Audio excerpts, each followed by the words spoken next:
చెప్పాలి కదండి. అడిగి చెప్పించుకున్నట్టే అని మీరు చెప్పండి. ఈ టైటిల్ నచ్చదే కదా, మీరు నచ్చారండి.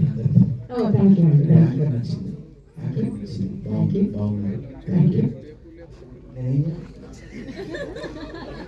మీరు ఏదైనా సరే బాగా చేస్తారు అని మాకు తెలిసింది. సో మీరు నచ్చరే మీ సపోర్ట్ చేయడానికి వచ్చినందుకు first of all thank you very much. So మీకు అఫ్రోజ్ అలీ గారు గురించి మీరు ఏం చెప్పాలనుకుంటున్నారు, మీ ఎక్స్పీరియన్సెస్? అఫ్రోజ్ తమ్ముడు, గాడ్ బ్లెస్ యూ. అంటే మీ గురించి ఒక్క ఏదైనా ఒక జోనల్ చేస్తే ఒకటేసారి చెప్పవచ్చు, కానీ ఇందులో చాలా చేసావు. నువ్వే రాసావు, నువ్వే పాడావు, నువ్వే మొత్తం కంపోజ్ చేసావు. So great. అట్లా చేయడం అనేది చాలా, అంటే ఒక షాట్ చేయడం కష్టం.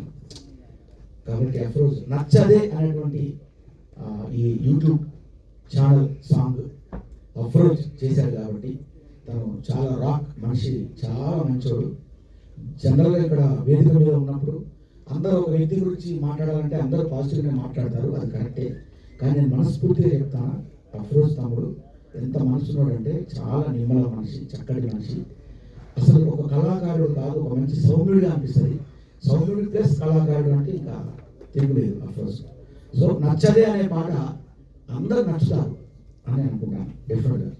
చాలా బాగా చేశాడు ఆ పాట, అందరూ కూడా చూసి ఆశీర్వదిద్దాం.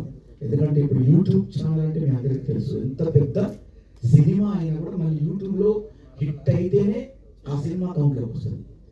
ఒక పాట యూట్యూబ్లో హిట్ అవుతేనే ఆ సినిమా అందరికీ తెలుస్తుంది. అలాంటిది యూట్యూబ్ పాట అంటే సినిమాకు ఏమాత్రం ఇప్పుడు తగ్గేదే అన్నట్టుంది. మీ అందరికీ తెలుసు, ఫోక్ సాంగ్స్ అనేది ఈ మధ్యకాలంలో నా స్టూడియో నుంచి ఎన్ని పాటలు, చాలా పాటలు పేరు